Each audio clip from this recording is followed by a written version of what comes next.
Hi, friends. How are you today? I hope you're having a wonderful day so far. My name is Bailey Sarian, and today is Monday, which means it's Murder, Mystery, and Makeup Monday.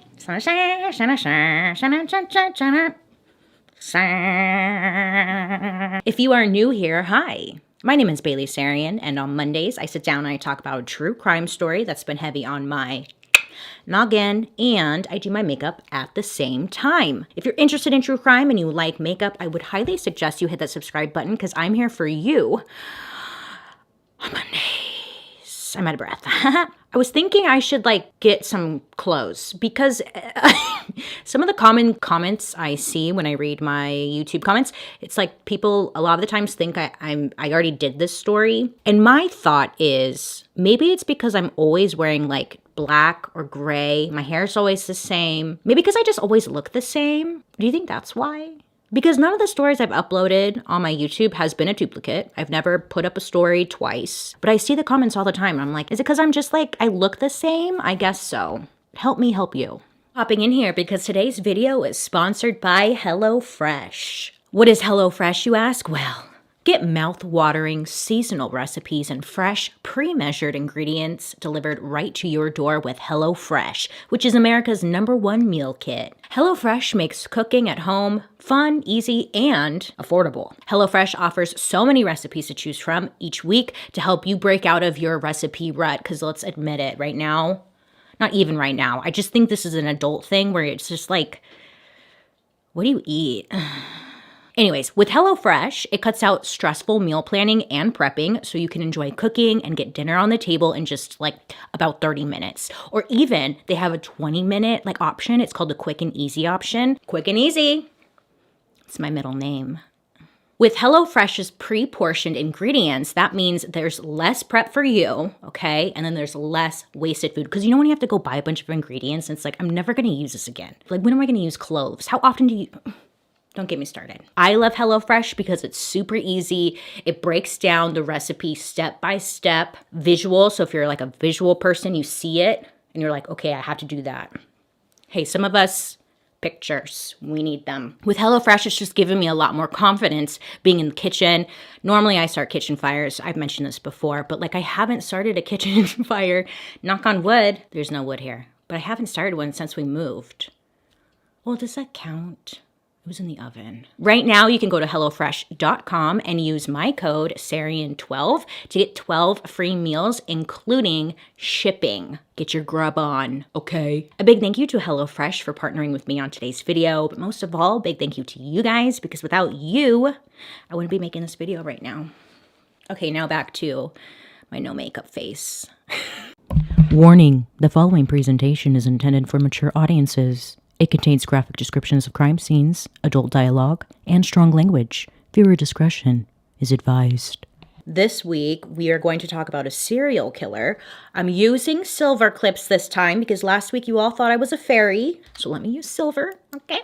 But this week, we're going to talk about a serial killer. It's been a while since we've talked about a serial killer. Buckle in, kitty cats, because what the fuck? Today's story takes place in April of 1971. The location, Washington, D.C. 13-year-old Carol Spinks, she was in 7th grade, and she was one of 8 siblings, and she also had an identical twin sister. Her and her twin sister, no one could ever tell the two apart, and they would constantly play jokes on other people, pretending to be the other sibling, Twins, I don't know what it's like, because I don't have a twin, but it seems fun, I would think. I don't know. Assumptions. But Carol was said to be a little bit more quiet, and she was the shy one out of the bunch. And at the age of 13, she was pretty petite. She was around 4 feet tall, and she was just a very small girl for 13.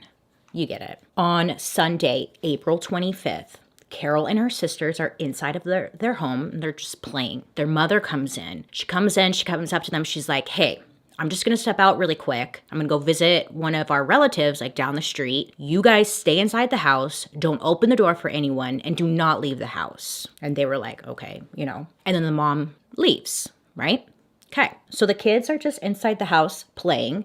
And then someone's knocking at the front door. Knock, knock, knock, knock, knock, knock. They peek outside and they see it's their older sister who no longer lives at the home, the family home. She's nearby visiting some friends. And one of the sisters opens up the front door. The sister who was knocking was like, hey, can one of you guys just go to the store for me really quick? It'll just be like a quick little favor if you could just pick this thing up for me. And the kids are like, no, mom told us that we can't leave the house. We're not allowed to go anywhere. So no. So they shut the door and they go back to doing whatever it was that they were doing inside the house. But the sister is still outside at the front door knocking. Just knocking. Then she starts pounding and it's getting damn annoying.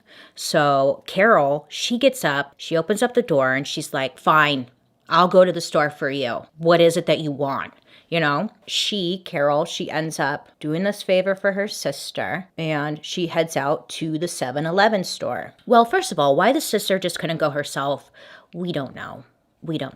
Things we don't know. But the 7-Eleven was just half a mile from their home and it was like a pretty easy walk.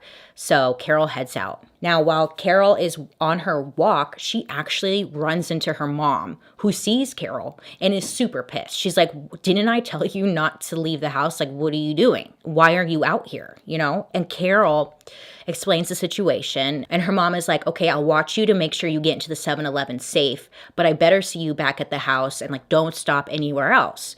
So Carol's mom, she just stops and she watches Carol walk into the 7-Eleven store, and once she gets inside their safe, her mom takes off and does her thing. Back at the home, some time is going by. Okay, like 30 minutes go by and the siblings are like, where the heck is Carol? It shouldn't take this long to go to the 7-Eleven. Where'd she go? They go outside and they start asking the neighbors, like, have you seen Carol? No, we don't know where she went. Then they go down to the 7-Eleven store and they're like, have you seen our sister Carol? They went in there pretty often, so the cashier, the guy working there, was like familiar with the family and whatnot. So the cashier's like, yeah, I just saw her. She came in, she got some stuff, and then she left. So they're like, okay, maybe she's back at the house, or maybe she's back at the house. So then they go back to the home, and Carol's still not there. She's just like nowhere to be seen. And they're kind of getting worried because they know when their mom comes home, she's going to be really upset. Because what was the one thing she told them not to do? Leave the house. So some time goes by, still no sign of Carol, but their mom comes home and their mom is like, where's Carol? And all the siblings, they have this like look of worry on their face and they tell their mom that they have no idea where she's at. She hasn't come home. Alantine is Carol's mom. So she ends up calling the police and she's going to, report Carol missing because, she's missing. Now these shithead police officers, they unfortunately tell her, oh, well, Carol probably just ran away. And then that's it. That's the advice they give her. Click. Alantine knows for sure there's no way in heck that her daughter ran away, okay? She's like, there's no way. Carol would not do that. So she gathers up some of the neighbors to help her look around the neighborhood for Carol. And they ended up searching like pretty late into the night. And unfortunately, there just was no sign of Carol. So a neighbor came out and said that earlier that day, they saw Carol. She was carrying a bag with her and like walking home, it seemed. This means that Carol was most likely taken on her walk home from the store or even close to her home, which is scary because it happened right under everybody's noses. But that's really all the information anybody had. 6 days end up going by. No sign of Carol. And on May 1st, police find on Route I-295, it's like near the rear of St. Elizabeth's Hospital, they find the body of Carol Spinks. Carol had cuts and bruises all over her body and there were signs of strangulation.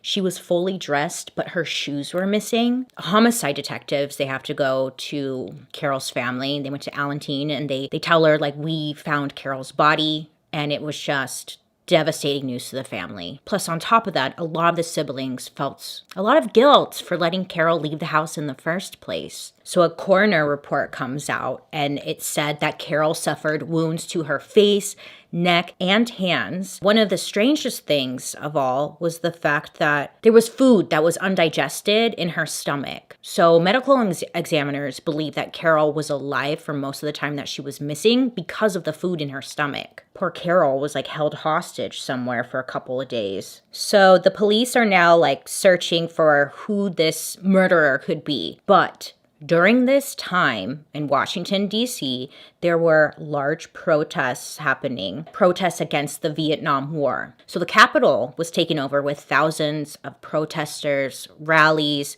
There was just people everywhere. There were hundreds of people being arrested to the point that they no longer had any room to store these people, and they ended up making makeshift camps to arrest the protesters and hold them there. Every available police officer in the district was called in for emergency duty to help handle the protesters and make these arrests. Now, because of this, a lot of crimes got buried or just put on the back burner because it wasn't their main priority at the time. So finding Carol's murderer was not top of the list for them, which you think is silly because you think a murderer would be top of the list, but it wasn't. It got put to the side, which is extremely frustrating to the family. So then, July 1971, 2 months after Carol was abducted and murdered, 16-year-old Darlena Johnson was leaving her house and heading out to her summer job at the local recreation center. Darlena never showed up to work that day. Her mother got a call asking if Darlena would be showing up, and then that's when she realized that her daughter was missing. Her mother calls the police to file a missing persons report. One witness comes forward and says that they saw Darlena in an old black car,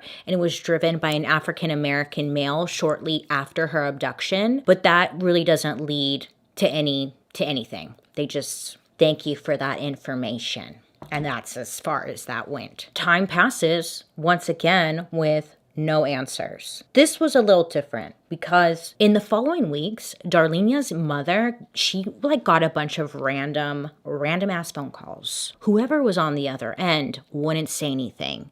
They would just pick up the phone and then just be breathing all heavily like a creep, and then hang up. What a loser. Get some hobbies, So she was getting these phone calls kind of every so often. And I don't know if you've ever gotten these phone calls, because sometimes I get random phone calls where people just breathe on the phone. So I turn it into a competition. I'm like, oh, you're just gonna breathe on the phone? Okay, I could play this game. And then I start breathing all heavily back. I end up turning it into a breathe off. Okay, you're not gonna win this game. Not the point of the story. Creepy breathing, losers.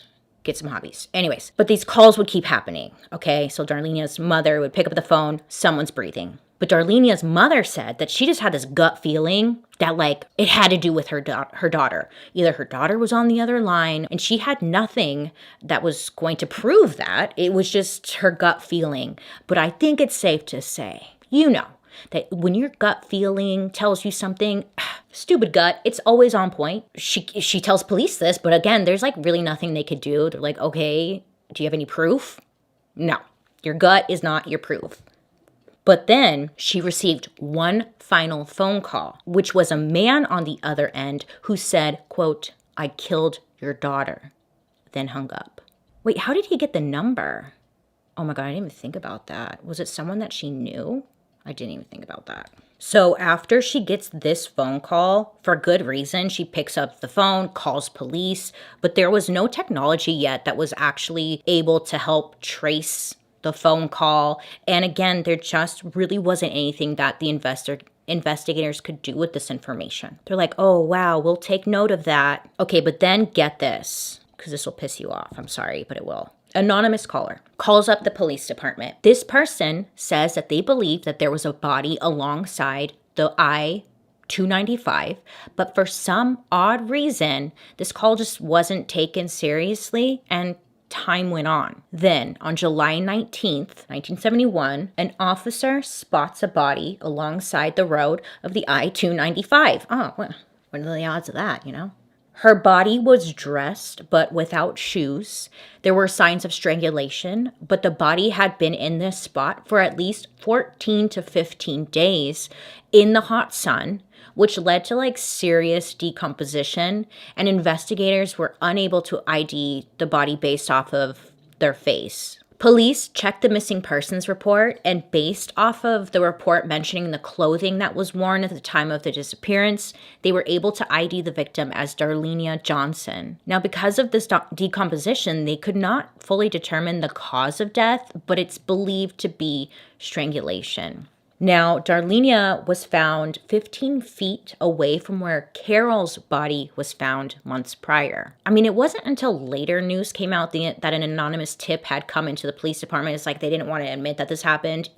They dropped the ball on this, obviously, because the only person who would know that the body was here would be the killer. So it's believed that this anonymous tip came from the killer, because there's no way like you could spot the body just from driving on the freeway or something, and it was not a spot that you could like easily access. It's like a very strange spot, and it was like a very brave spot to put these bodies because it's like out in the open, it's a busy highway. Like that anonymous tip that came in was most likely the freaking killer. It's just so annoying, isn't it? Time and time again, same fucking thing. I don't know why it's so hard to do your job. July 27th, 1971. 10-year-old Brenda Crockett was asked to go to the grocery store, which was about a half a block away from the family home. She was given some money and she headed out. The walk, it wouldn't have taken that long. Okay, it was just a couple of minutes, but quite some time passes.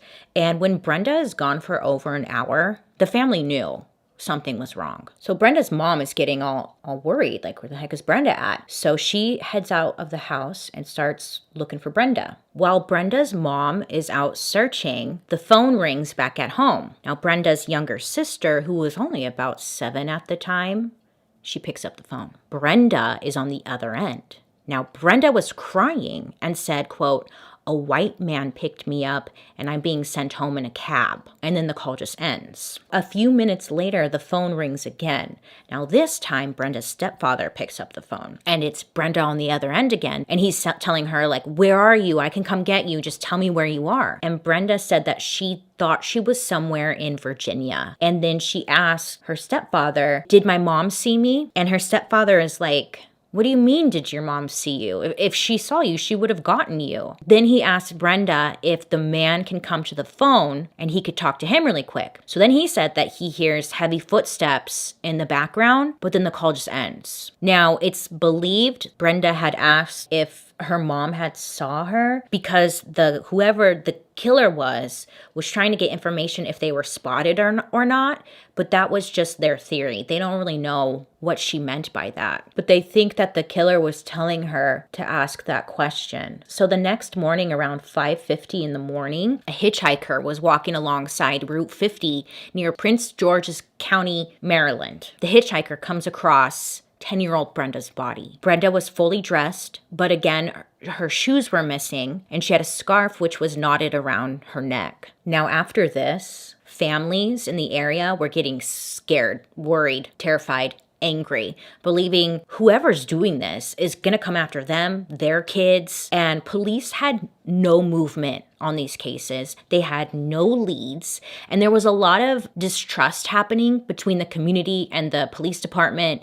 The Black community voiced that, hey, if these kids were white, I am sure that there would be movement happening, or these cases would be considered top priority, because during this time, there were a handful of other cases that involved white children that were not treated the same, that were solved within a few minutes. Not a few minutes, I'm exaggerating, but they were solved. They were making a valid point. Why is there nothing happening on this? But during this time, there were news reporters who would come into the neighborhood asking everyone questions, trying to figure out what the story was, what happened to these kids. Like the news, they were reporting on it, and the families felt like this is exactly what the police should be doing, because they weren't on the street asking questions like the reporters were. They were also kind of unsure of like who to trust. Like, why should I be talking to a reporter about what's going on? I should be telling this to the police. So some time goes by. October 1st, 12-year-old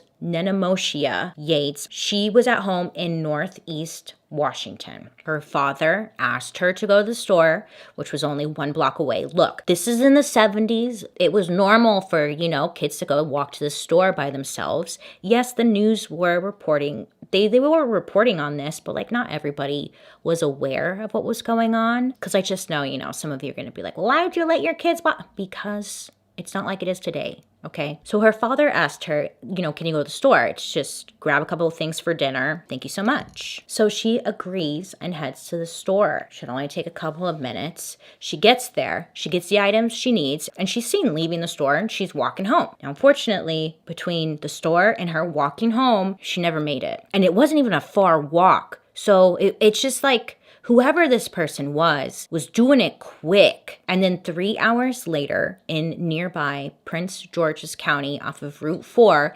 Nenemoshia's body was found. I don't know what the hell is going on. Nobody knows what the hell's going on. But same as the others, she was fully dressed. She was missing her shoes. She also had seemed to be sexually assaulted and strangled. There was one witness report who came forward and said that they saw her get into a blue Volkswagen, but that led nowhere. But also, they found green fibers on her clothing. People are pissed. The media is like reporting on these murders and they're putting pressure on the police to make some arrests. Get their asses in gear, okay? Because it seemed to everybody that they were not doing their best to try and figure out what the hell was going on. They still had no answers. They still had no leads. They had nothing. I mean, they have these green fibers. It's like, do something with it. And on top of that, for some freaking weird reason, the police, they were not connecting all of the murders. They thought it was a separate person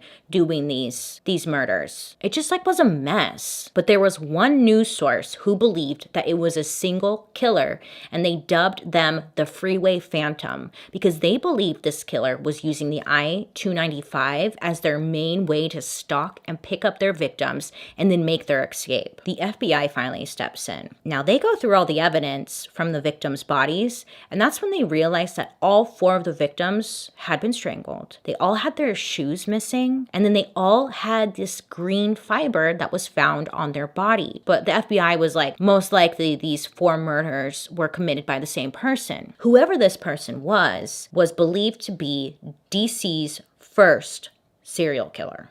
They haven't had this yet. November 16th, 1971. The body of 18-year-old Brenda Woodard was found on the freeway ramp of the Baltimore-Washington Parkway. Brenda, she was stabbed multiple times and also strangled. Brenda was fully dressed, but unlike the others, she still had her shoes on. I was reading one report that said Brenda actually had her name written on the shoes, and it's believed that's why her shoes were still on, because, it could link whoever the killer was back to her. Something that was also different with Brenda was that she had a velvet cloak. No, she didn't. She had a velvet coat placed over her chest, which was believed to not belong to her. In the front pocket of the coat, there was a handwritten note found in it, which had a message on it, and they believe that this message was written for the police. So this note said, quote, "This is tantamount to my insensitivity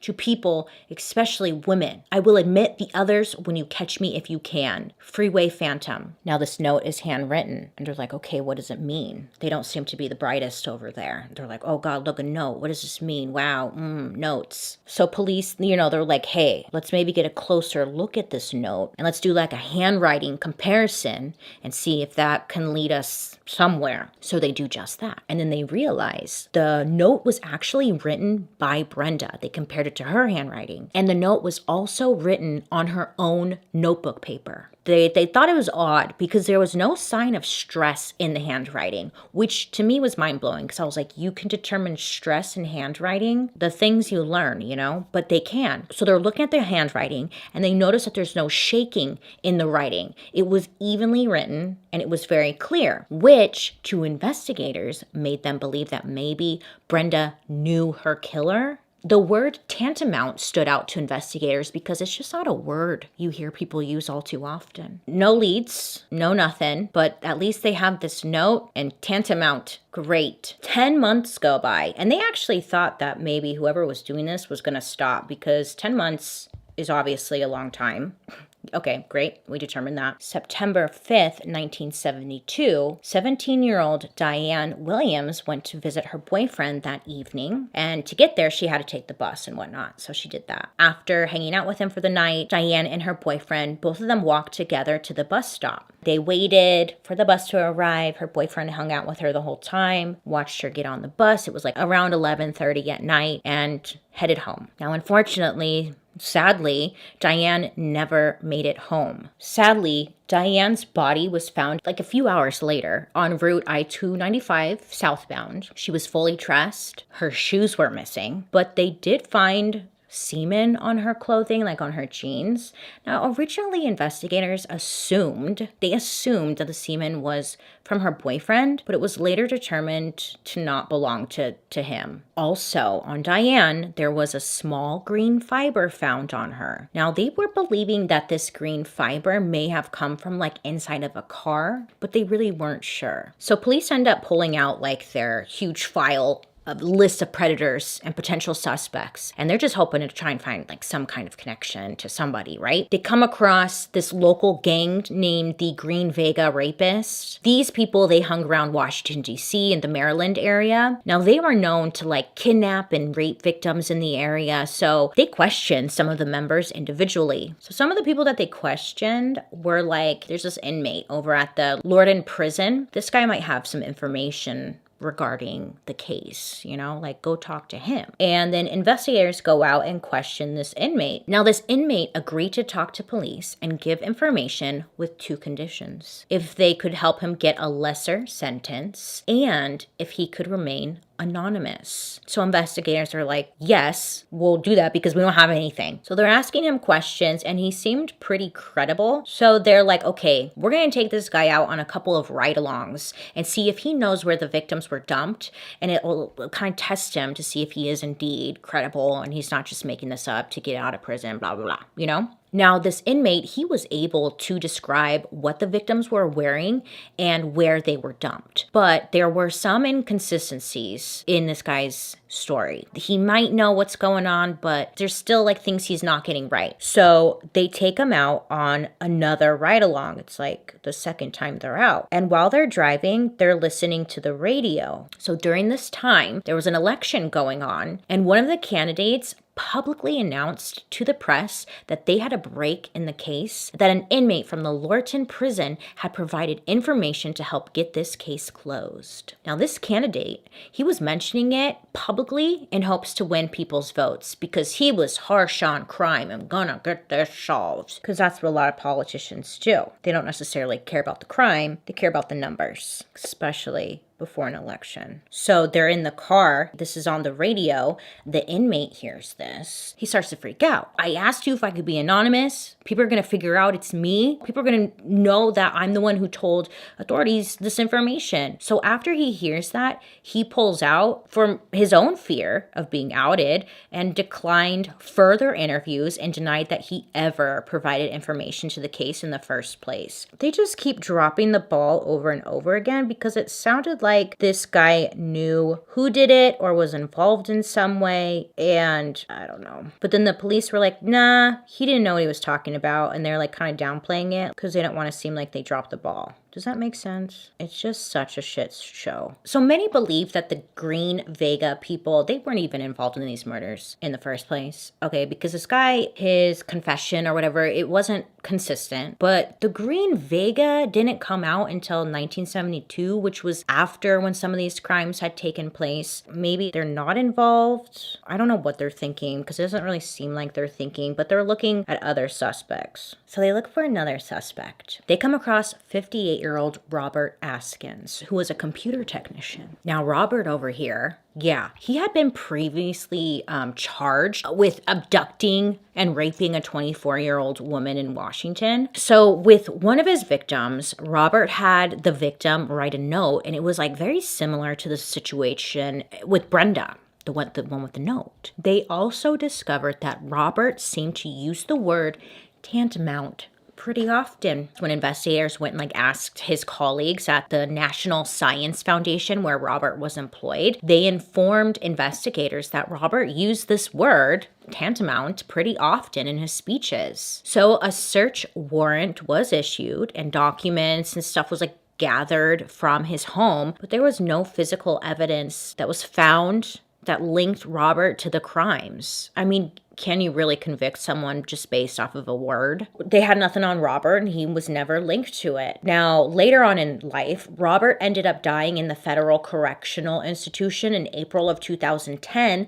at the age of 91 because he was arrested, or he was in prison for 2 DC area abductions and rapes in the mid 1970s, but he denied that he had any role in the Freeway Phantom killings. I don't know. I get so torn because I feel like if you're already in prison, wouldn't you just confess at that point? What would he have to lose? But then I mean, that's not always the case, but it's why wouldn't you? It just sounds like it could have been him, okay? Because I don't know. The word, I don't know. They just got nothing here, okay?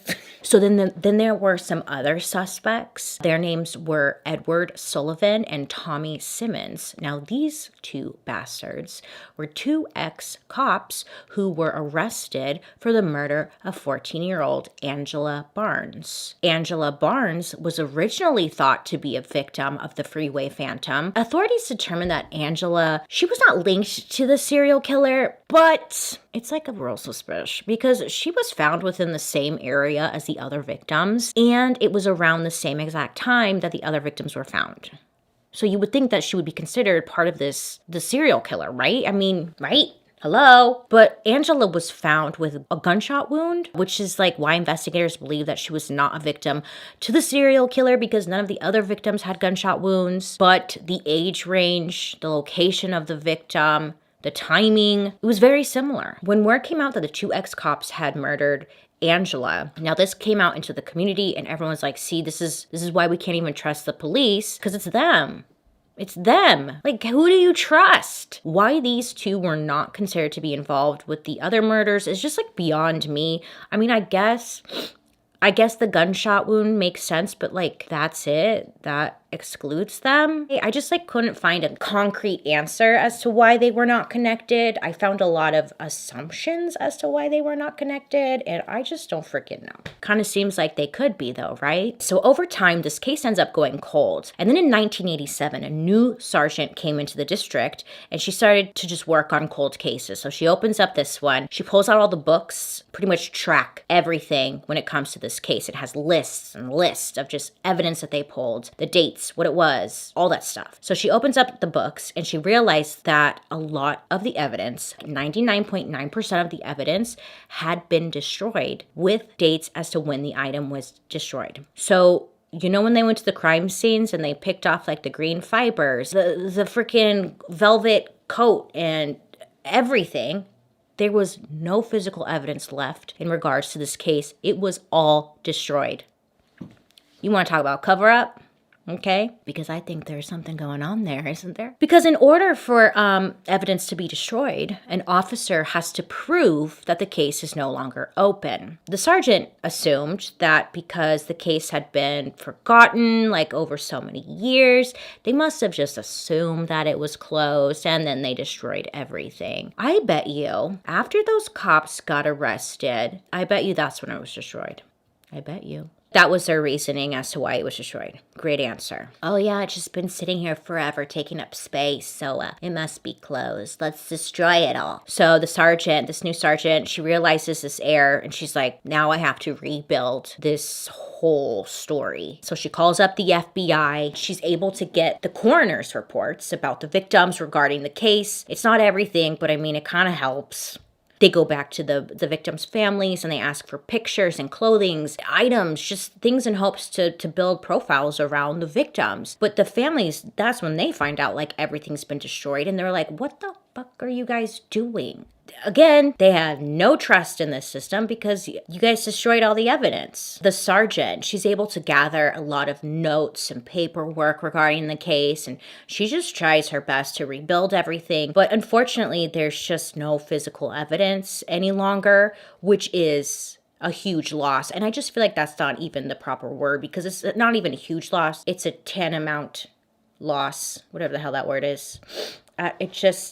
So they're reworking on the case with no physical evidence, and the FBI profilers, they start again, and they're able to build a profile as to who they think this killer was. They believe that whoever he was a psychopath. We probably could all determine that, but yep. Most likely hated women. They thought that this person had to be between the age of 27 to 32 at the time of the murders. Most likely held a day job, and whoever this person was overly confident. They were abducting these victims between 6 to 10 p.m. when usually at this time everybody was home.